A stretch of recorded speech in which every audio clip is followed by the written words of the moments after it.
For those of you who took the tour, I'm going to stand back here because it doesn't seem to be any other place to stand other than in front of the screen, and then you can't see it. So I'll talk loud from back here and present up there, and just talk about what our basic agenda is for tonight. First, a reminder that next Wednesday, the 14th, you're invited to the meeting of the Financial Task Force, and Steve Roca from OFCC will be there. And so if you have any questions for him, please attend. I am not aware if David Connolly has sent out a location for that meeting yet or not. Has not. So you should get something from him regarding that. For those of you who looked at this that I sent, well, I'll show you in a second. But we now have a website for placing all of our documents. I'll show you that in a second. We're going to talk about the tour, show some pictures of the tour. We were kind enough to get some photographs from some of the staff in the building to show not only the building, but building with kids in it, which is nice to see too. We're going to recap a couple things from the meeting last time. I just want to go over. We're going to show you some images, a little virtual tour of schools. And then we're going to close with a discussion engaging you, talking about elementary. And we're going to focus on elementary tonight. Trying to narrow down, not going to talk about high school and middle school at all tonight. We're really just going to talk about elementary because that really was rising to the top from what we heard last time. So we have a website, and I will bring it up, and it is, see the website, you can look that up, and this is what it looks like. It has tabs on it for information, and we have all of the building assessment reports in there, all of the detail. If you really want to get into the detail and look at the 23 different categories of every renovation, that's in there. We've got the building floor plans in here, so you can look at, bring that up and look at the various floor plans for each of the buildings.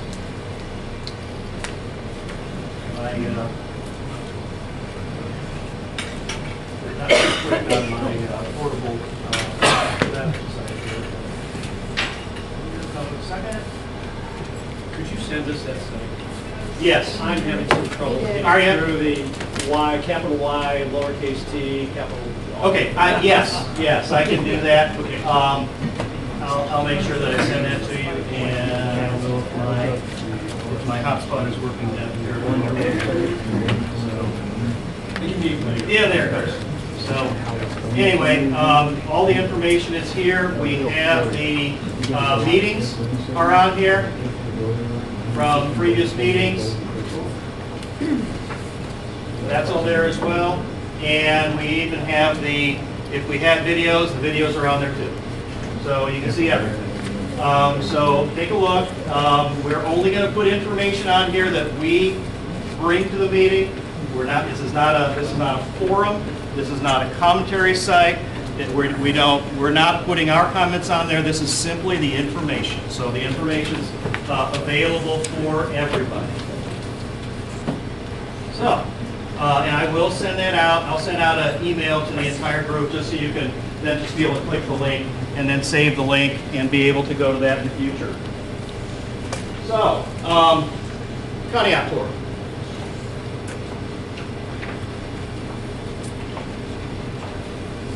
We asked a couple of teachers, Shannon, thank you, Shannon, and Casey. Where's Casey? Oh, Casey. So, yeah, we asked a couple of teachers to gather up some information during the course of the day, things that we wouldn't normally see, like you saw on your tour today. And so we'll share those with you. And the comments came from either Casey or Shannon. Shannon? Okay. So we just imported photos, comments, and figured we'd share these with you. So just a quick slide showing what it looks like lining up for the lunch period. How much time, what was the block here? I think it's 20 minutes. 20-minute blocks. They spend, sounds like most of that in line, right? But I know the building principal spoke to this. I'm sorry, Esther? Why is there only one cashier No. for all? So that could be equipment, it could be personnel, it could be, I don't know. Okay. Could be space, yeah. This is all the room, I guess, we see here.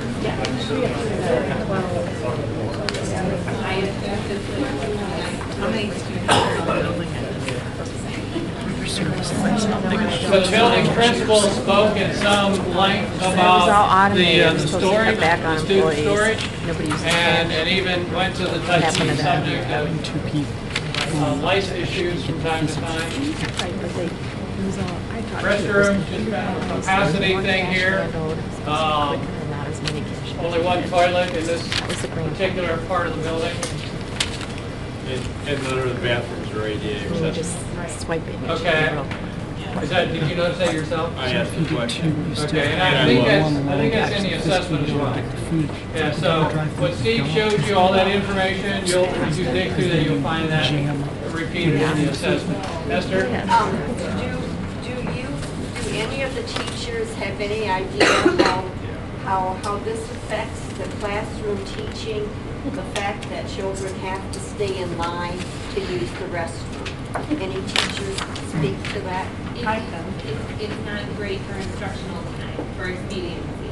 I mean, restroom breaks take a long time. We also get behavior issues because you've got kindergartners and first graders walking unattended all the way down. It's a long walk down that hallway to the bathroom and then back. And then if they have to stand down there and wait because other children are in there, it's not great for instructional time. And they're across from the reading intervention and intervention specialist rooms. So you have kids that are getting, targeted intervention services while there is, I can't even tell you what's going on in those restrooms, so. And I can speak to Crim's bathrooms.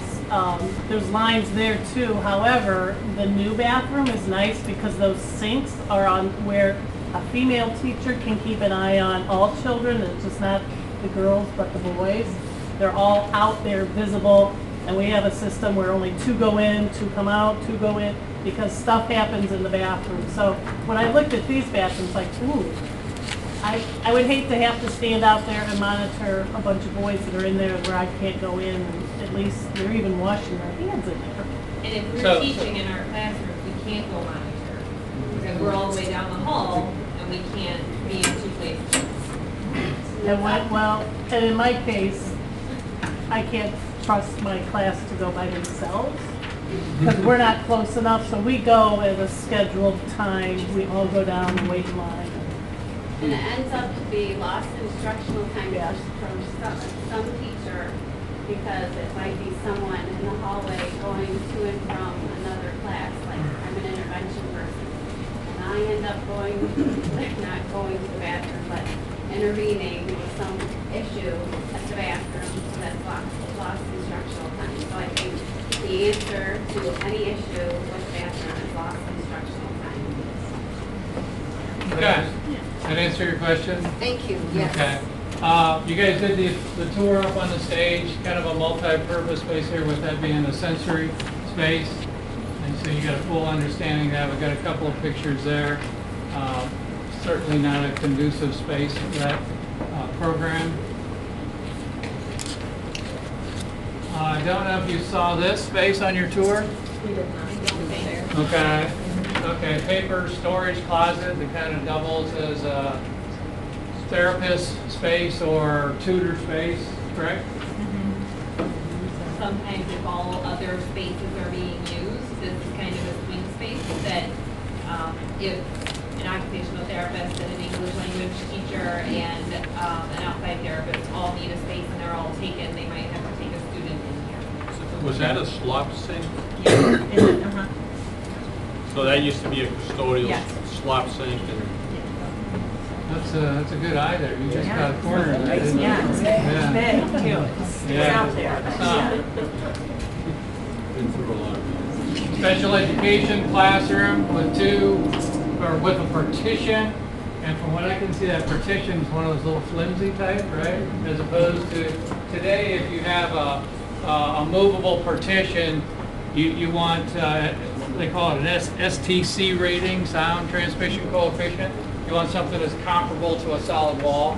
Certainly you're not going to get that with that type of construction.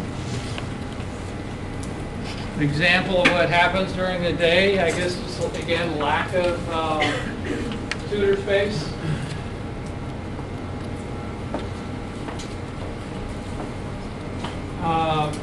Reference here to the orchestra, it doesn't have a room. Certainly if you're using a classroom, it's not going to be equipped properly. The acoustics are not going to be what you need. It's usually in the library, Okay. which means that there's 6 small tables and chairs, don't get moved every single time. So like this week, we're tightening the legs all the time, the kids are lifting the tables, moving them. And when the full orchestra is in there, there is not 1 square inch of space safely.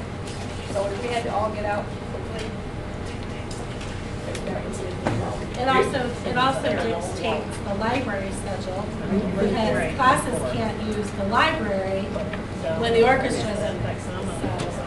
Okay. And also the library is a resource for teachers. I mean, if I need to go in there, that's the only color printer. If I need to go print something or make copies, I can't go in there during that time because there's orchestra in there.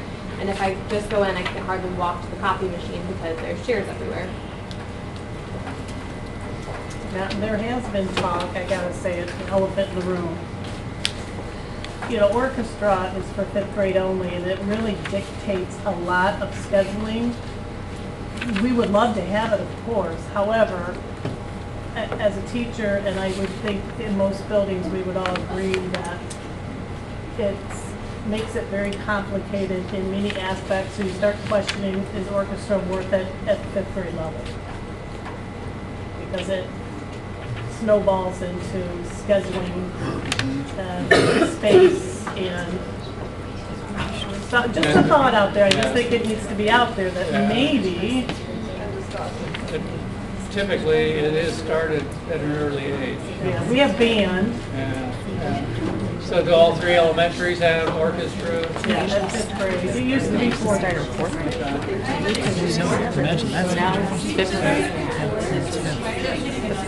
Oh, okay. I'll go quickly here, but Foreign this languages. is to have some dialogue here. So you saw the nerve situation. Okay, so Kat brought up a good point. You did the tour, so you've seen some of these things. But some of these are during the day, okay? So you know, you're not going to see somebody teaching. But I think the principal did a really good job Okay. addressing a lot of this. I like the people in it. Yeah, okay. So I'll try to move it along quicker here. Adaptive physical ed. Out in the hallway, lack of space. Another reference to the restroom, and in this case it was the outside door. Hard to manage that as far as kids going in and out and security if the door is propped open. Any other comments on the building tour? Anything else that you want to? How many students are in the building? I'm sorry, I didn't hear that. Who's got that?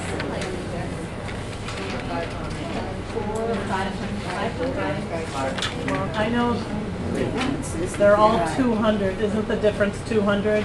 Conneaut has 200 more than Prim, than Kenwood. So On there's, this one, it says 300 and, Nope, 454. Okay, so you're going to be somewhere around 500. I can look, I have a district. Well, then how many? it'd be in the board minutes. Someone pull that Because up. the ratio of students to restrooms seems to be very inadequate. There's 4 restrooms. 4 restrooms. But the question is, how much China is there? And how many stalls there are. Conneaut's at 560 right now with preschool. And what's Brim's 560. 478, school's 382. Can I hear an answer on The preschool how many doesn't kids are in each one of these elements? when they Yeah, come he in, just get said it. lunchtime. I'm sorry. About 200 difference starting here going down. One down. Thank you. Okay, what were the numbers? Was that what you needed on the? 564. Yeah. Were you looking up the numbers per elementary? Yeah, I have it. Okay, do you want to read those off? Yeah, well, I thought somebody else just did. Well, we had that in our earlier presentation. Do you remember that? Yeah, that was in our very first presentation. So oh gosh, This building is 560. 563. Crim. This is as of the October board meeting. November 1st. This is November 1. So Oh, that's okay. more recent. Crim is 478.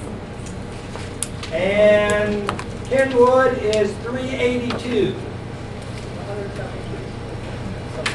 If you remember in the very first presentation, we did kind of this summary of how many kids, then we also broke it down to square feet per student and this sort of thing to try to give you a sense of capacity. This building number includes the preschool, and there were 107 in that number.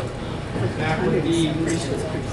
The only comment I'd like to make for this building is when it comes to security, this building is, I don't want to say it's worse, but it presents the most challenges from a security standpoint. Can you speak up a little? What? Can you speak up? Because I Yeah. can't hear. This building, from a And we don't want to security, unplug the milk cooler, so I apologize. I've done that before and then plug it back in.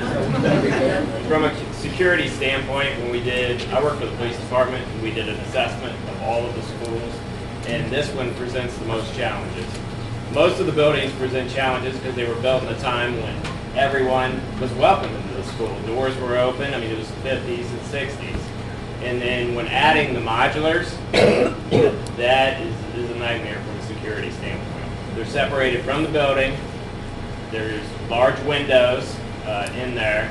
So if anyone walked up in between, plus you can't see anybody that's between them because there's one catwalk that goes between them. It's a major issue from a security standpoint. And I have children that attend here, so trust me, I've thought about it from a personal level as well as a professional level. So. That's a very good point. Thank you. Yeah. I talked to the principal after, and he said that is his #1 concern is security. And they talked about building a wall and rearranging the walls and so forth so you would enter immediately into the office. And it was so expensive that they didn't, that's his #1 concern. Okay, we're good on the tour? We're going to limit your questions after the time. Go ahead. Would teachers speak to this, please? I see where there's the adaptive physical education sometimes happens in the hall, and the reading assessment sometimes happens in the hall. Can teachers speak to this? Does this cause bullying problems? Does it cause any other problems? I think the biggest thing sorry, Shannon. I teach reading here. So the biggest problem, one of the biggest problems, I guess, is just the kids that require really that special targeted intervention, or really if I have a child who has attention issues, you saw the things that are going to hijack any kind of thing we try to address their attention issues with. If I have a child who is coming to my room, because really for their intervention, it is best for them to be in a small, quiet setting, and I've got, like I said, the restrooms across from my room, just things going berserk, or you have a child who has sensory needs, and they're trying to get their sensory needs met, but yet the hockey game is going out in the hall. I don't do assessments in the hallway. There might be progress monitoring and some special things going on like that. But even I was thinking about during our state testing, students have special accommodations for some of their needs, and some of our rooms are divided in such a way that those accommodations are technically met. We do that, but they are not met optimally because of the lack of space. So Thank you. Sure. Thank you. Another question over here. Okay, just a couple quick recaps from the last meeting. We still got a question over there. Nope. Oh, I can't speak on the numbers, but maybe somebody else knows the numbers, teachers here. Can we talk about the fact that we lost, since I've been here, and I haven't been in this community very long, but I do have kids here, we've lost several schools and they have consolidated down to 3. Do we know how many numbers and if the district has shrunk in size? Because we used to have Ridge, we had Milton, South Main. South Main. They're all gone. On your tables, you've got the enrollment projections, but we don't have the historical enrollment. It's actually one of our previous The ones. enrollment did go down, and that's why the schools, but now it's going back up. It's kind of, if you drew a line from end to end, it's honestly one of the most stable for 20 years that we've seen. It has had some ups and downs, but it's been relatively stable if you go back 10 and look out 10 on the projections. It's pretty straight. So 10 years ago, we just had 3 more schools than we do now. That's right. Same number of kids is what it looks like in those. Yeah. Plus there are additions put on, to like here and Prim, and I think Kenwood. That was all before Those the. schools were closed after. And addition was done prior to closing. Pardon? Right. The enrollment forecast or whatever they call it. I'm sorry. No, that's not. here's one. You know what, I This was is what you're trying to talking pull about. something out, it's difficult to look backwards and fix any of that stuff. Okay, so let's try to look at what we've got today and how can we carry it forward to the best interest of the students. I think this is interesting. Okay, because this, you know, Take a this, look at it. That's fine, you have it. I got paid to I look try at to it. look out the windshield instead of the rear view mirror. Sometimes you have to kind of, This is off of you what they know, gave glance us. back and see. This is off of what they gave us. What, My only thing is in history, Is it the same numbers? we did not always have a pre-K. Well, we did, but it was located at the I just made Jordan it bigger so I Center. could read it. That's not bad. It was our staff who worked there, but it was located at the Jordan Center. So There now we were have fewer stuff rooms. those yeah. 150 kids. So again, current, what do we have currently as far as enrollment? What do we have as far as facilities? And what are we going to do with them is what we're trying to work out. Question? Captain Obvious, let's build another school. And I don't mean a big consolidated campus, but we went from 5 schools to 3 schools. I've walked around Conneaut. We can talk about carpet on the walls, but structurally, the building is okay. We don't have, it's not in a sinkhole. So build a 4th elementary school, whether we build it on this campus and it starts a projection to go bigger, but we need more space. You were here for the first meeting when we talked about I've been- capacity. Yeah, so we'll be talking about later. When we get to that, I love that comment. You can buy Milton back today. I'm sorry, but I'm just a I'm very not even joking. blunt female, and structurally, size and security are Conneaut's 2 biggest issues. Does anybody disagree? For the most part, size and security. I would guess We're lacking somebody size, will, but nobody. and there's security issues.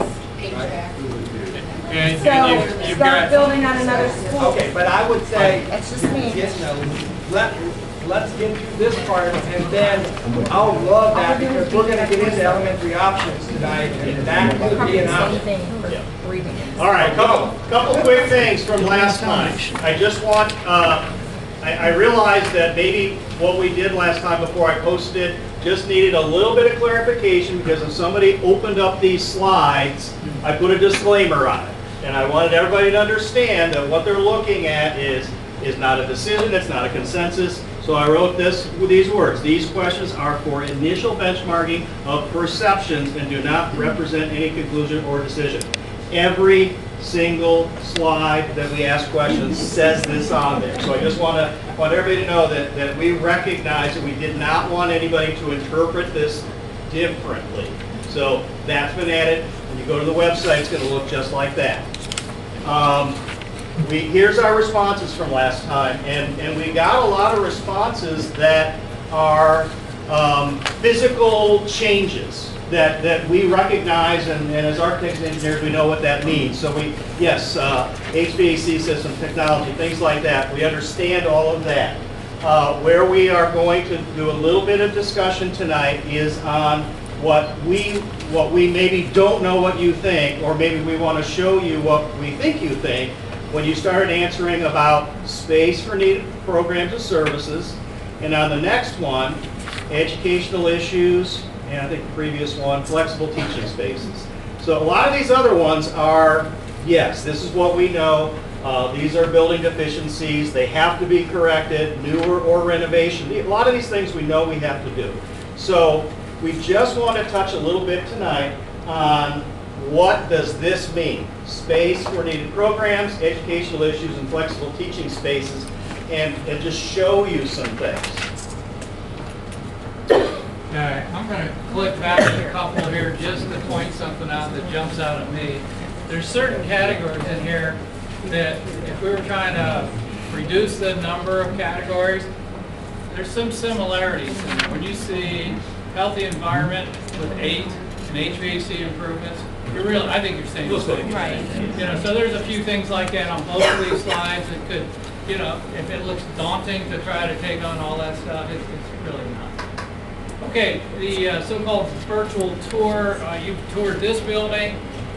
You've talked about your interest in touring, going actually out to some newer facilities, some renovation, some new builds and this sort of thing.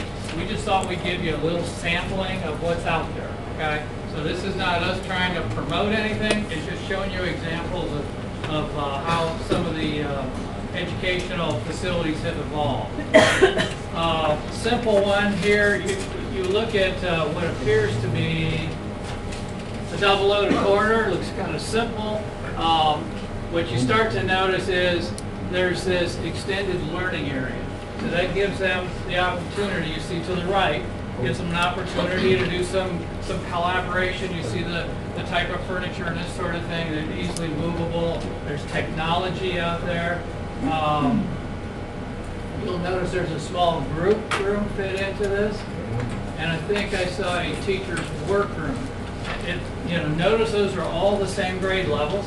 So when teachers have the opportunity to get together, compare notes, and kind of collaborate themselves, that's a good thing too. Similar type space, but different. So you see, you know, again, comfortable, flexible, movable furnishings. The difference that I'm seeing here, you'll see some connectivity back into the classrooms in a bigger fashion than here. And here you got a couple, you know, just doorways, and you go down the hallway to get there. Here, they spill more right into that space. That space becomes much more usable. Here's a configuration that helps you visualize it in an isometric. So you see the learning studios or classrooms. You've got small group areas here, of course, restrooms, teacher collaboration. But there's that extended learning area or flexible learning studio. But just a variety of options throughout. But again, look how these are connected much more. Question back there, Tim? To give us a sense of scale, how many classrooms does this replace? That one is 125 kids in a learning community. Okay. So neighborhoods, learning communities, pods, there's all kinds of terminology, but basically, you know, they're clusters of similar classrooms. It's creating kind of that little small school within a school feeling. Okay.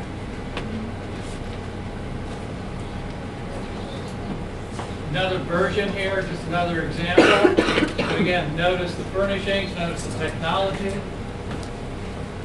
Now, how big of a community would be funding this type of setup? How much does that take to build something of that caliber? How are you asking? What, well, I'm just saying, yeah, you've got a fundamental monetary that you've got to stay within the community. Dan, repeat the question. I mean, the pictures are great, and they show the greatest, fabulous output. You know, a lot of this is done with, we've talked a little bit about OFCC. Right. Okay? And OFCC actually promotes this kind of environment. They haven't changed their budgets. Their annual budgets go up a little bit each year. So you can do this within an OFCC budget, I guess is what I'm saying. You have no access to that money. My question was, okay. Down the line. you know, it's down the line, I understand that, but you're getting high hopes and pictures of this. You're buying the Cadillac before you can afford We're showing you examples. That's fairly cheap. You don't have any ceilings in there. You're using the structure, the roof deck is there. Your HVAC is all exposed instead of buried. So, and all of it basically is paint up the walls. And it looks like carpet squares for carpet, and then typical movable furniture. I also am looking at, something like that. Is it constructed like the exterior of the building as a safety feature? Not like these old schools. These are safe buildings. Exterior ones, walls are this thick. When you start extending the exterior walls, and Okay, so if I could interrupt you, I think your first question had to do with cost. Right. This kind of cost versus traditional. And what I'm saying is this is going to be very similar. Okay? Right. Now, Per square foot, what's an average? Whatever new would be, $230 or something like that. Yeah, hard and soft costs combined. Yeah. What I Safety said was hard cost versus soft cost. Oh, yeah, okay. Hard cost is the actual construction, the furnishings and things like that. Soft costs tend to be design fees, permit fees, and things that actually are not bricks and mortar, so to speak. Right, because you need to have, total costs, but I know we're a long ways from that. Yeah, but like you're showing, that's why I just don't want to disillusion people when they're showing them something that's beyond. Yep. That's something you'll figure out later on. We're just showing you some examples. Can that type of construction be accommodated as a renovation? Let's talk about that a little bit later. Okay. I'll show you examples of renovations. Good question. Grant? I looked through these pictures beforehand. My question to you is, does OFCC, this is obviously the inclusive community model of education, but do they have the old traditional model, something in between? What's available to us through their program, do you know? Really, it's pretty much what you're trying to build, what fits your community, this sort of thing. They don't mandate this, they promote it, because there's all kinds of studies that say it makes a difference. That might be the And at case. the end of the day, I think we'd all agree, right? We're trying to make a difference in children's lives. We're trying to maximize their educational experience. So if there's all these studies that say this makes a difference, that's why they're on board with it. But they're not saying you have to. Right. I'm just asking. So more examples of the difference here. You notice this the connectivity between classrooms here. Much more open for like teaming and such. Same sort of furnishings, movable. Some of these tables we'll show you here a little bit later. We refer to them as nesting tables, so they can be individual, or you pull them into small groups. More examples there. By the way, we were talking about that flimsy little partition that you currently have. When you look at something like this stacked back in there, it's a thick wall with a heavy SDC rating, similar to that of a masonry wall. Here's what we refer to as maybe a huddle space. Okay, you're taking a large space and you're kind of creating some compartments for a little more privacy for small group. But again, technology, comfortable furnishings, opportunity to have small group. Yeah, no, but That's where we're staying. you know, they were struggling academically until they got. Yeah, but now they're really doing well. Southern Ohio. They're really good. Their football team's really good. And they drive to the Olympics. Okay. So here's a question. Just a quick question. When I'm looking at that, I'm thinking like square footage area per student. And the pictures you're It's all showing the same, right? have, Traditional or this? that's what I was wondering. Yeah, Is that actually the amount? Did you guys they're hear the recommending question? per- The question was square foot per student to do something more progressive versus traditional. It's really the same. Yeah, especially if you're working with OFCC, you get the same allocation and then you just distribute it differently. So are any of these pictures from actual Ohio school? All of them are. All of them are. Okay, can we get those identified maybe so we could like go to their websites and see what else they have image-wise? Okay. It's not GPS. Okay. Using stairwells as a teaching space. You see the actual steps on the left. You see kind of the broad, comfortable steps here. But look at the technology and the opportunity to bring a larger group together for presentations and such.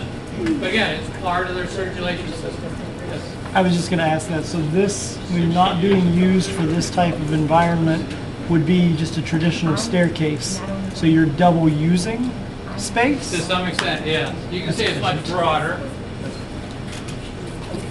So we're not worried about handicapped children in a situation like that? But there still would be an elevator.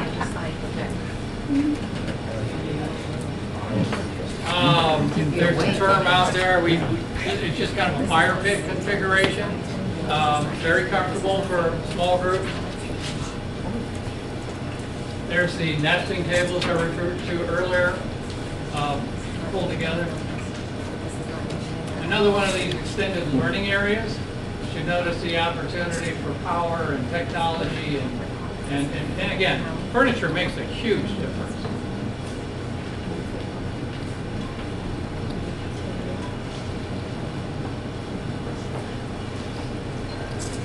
Common to have the overhead doors or sliding doors or something to connect spaces.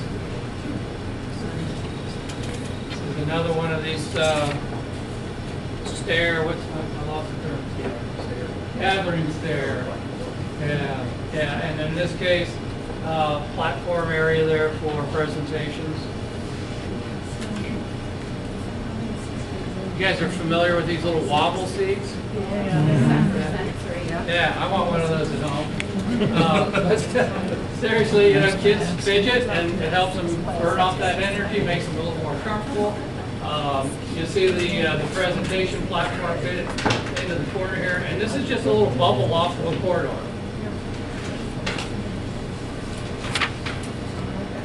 Difference here that I'm noticing, you got a classroom over here, you get this extended learning area. Teacher has the ability to keep an eye out over here.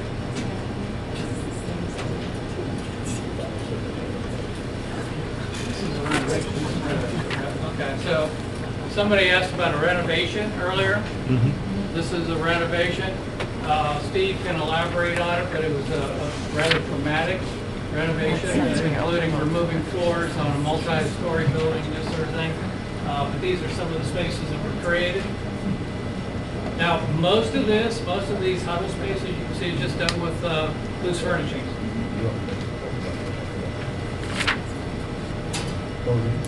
Well, you said that first space, the example that you had up there, had a capacity of 125 students. So that's basically, that's 5 classes, right? Right, yeah. So, and if it takes up the same amount of space, it's possible within a footprint like this building to just knock walls and open the space up. Yeah, again, the square foot per student in a traditional configuration versus these are essentially the same. But I think that the one thing to know... Unless you're suggesting creating this kind of, some of these configurations in this building. Is that what you're... That's what I was asking originally. And that is possible. Keep in mind, when you're starting to get to 2/3 and then you start to add that reprogramming number of moving things around, you really start to push it up towards the cost of new. Haven't done that thorough analysis to know that yet, but I'm just saying from other projects. Well, I just want to say, make sure you remember too that these buildings were designed in a different day and age as far as kindergarten is concerned. Each of the buildings have one designated kindergarten classroom, which is space for an actual kindergarten classroom. All of the other kindergarten classrooms were designed for regular first, second, third grades. So those of us that are using those rooms as a kindergarten classroom with 24 kindergartners no longer have, I've had to remove most of the centers from my classroom. There is no play in my kindergarten classroom because I don't have space. As Shannon said, in her first grade classroom, she's had to remove her gathering rug. So these rooms were not designed, these buildings were not designed for kindergarten didn't used to be what it is today, and we didn't used to have as many kindergarten classrooms in a building. So those are just things that as you're thinking about all of this to be aware of. Because if they're going to redesign these buildings, it's going to be a major redesign. It's not going to just be, well, these, it's structurally sound, these are all good, because they're not all good. The rooms themselves aren't enough. In this period of construction, a lot of your separation, well, your corridor walls, your exterior walls are typically load bearing.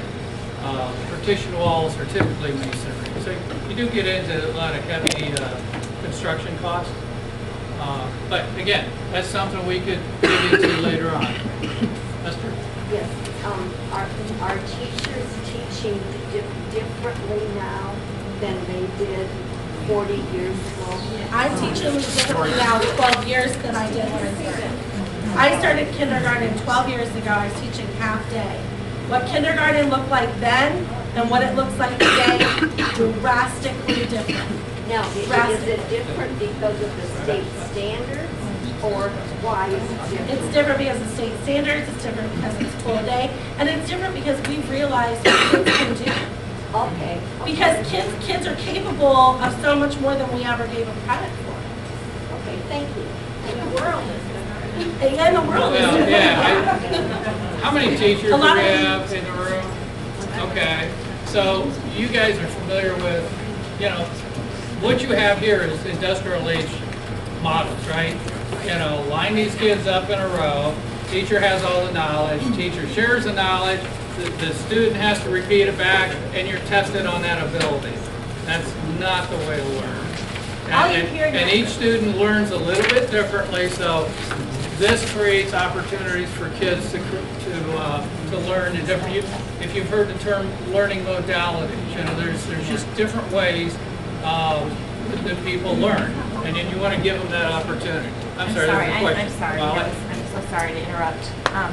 A lot of what you hear now are standards and a lot of the buzzwords, but that really you hear about 21st century skills because of what our world expects from us as adults in terms of technology, in terms of cooperative spaces, whether that's in an office or whatever kind of work environment, and then project-based learning. That's another thing that you'll hear a lot about, that students are being really working toward being graded on things that are accomplished as a group, as a unit. They are working on an end result versus just an individual assessment necessarily. It's a project.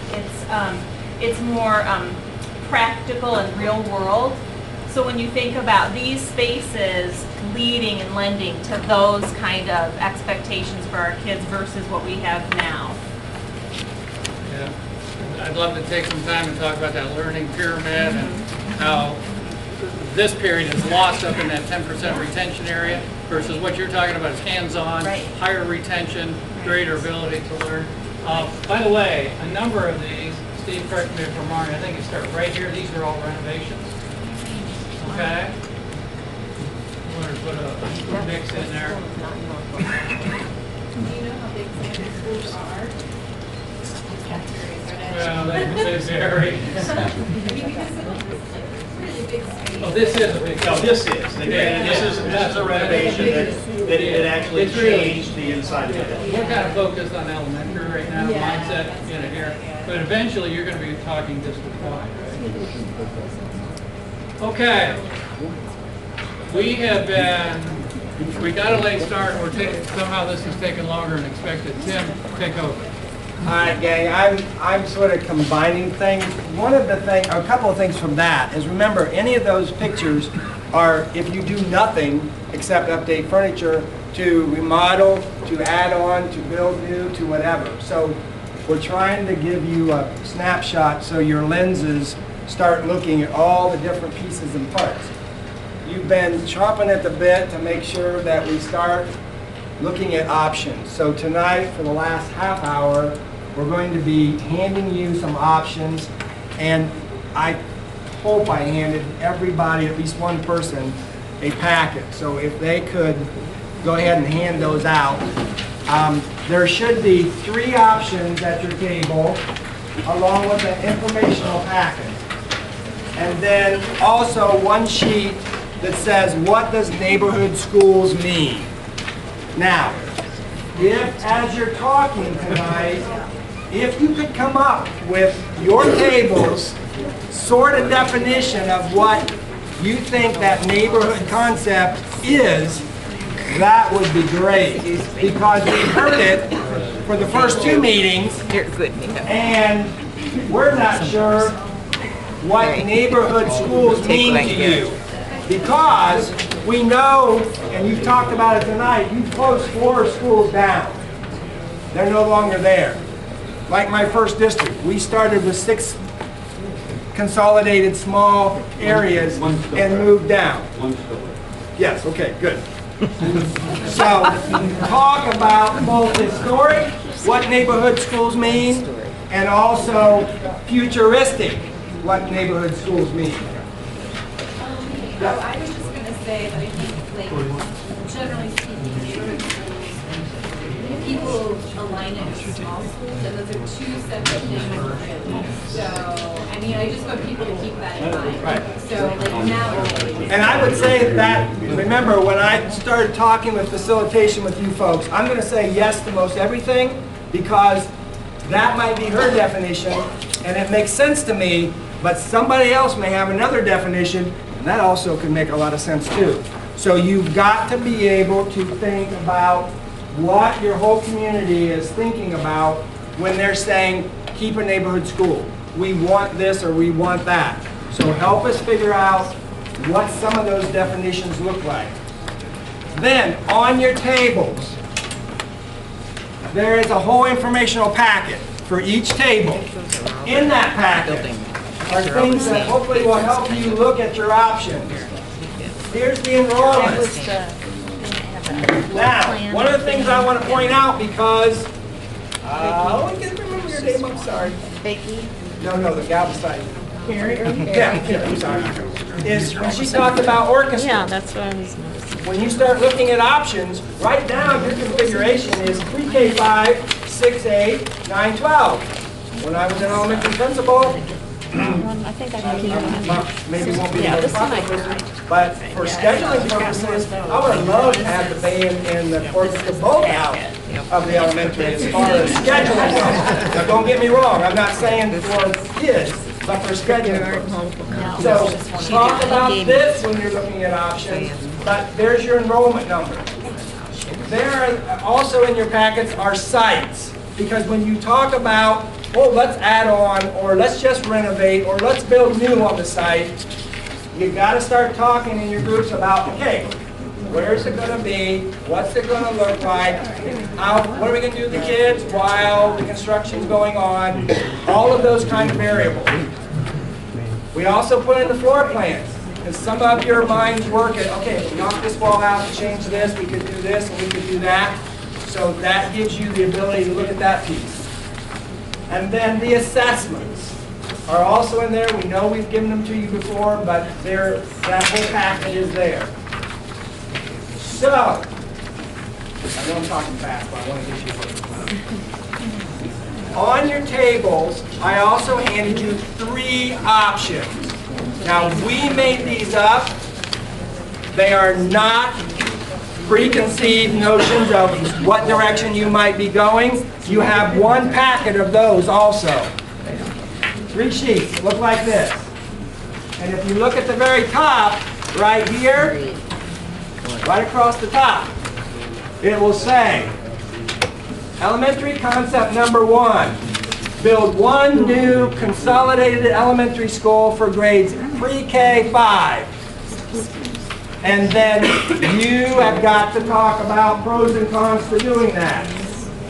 The second sheet of paper has on it elementary concept number 2, renovate this building, renovate Prime,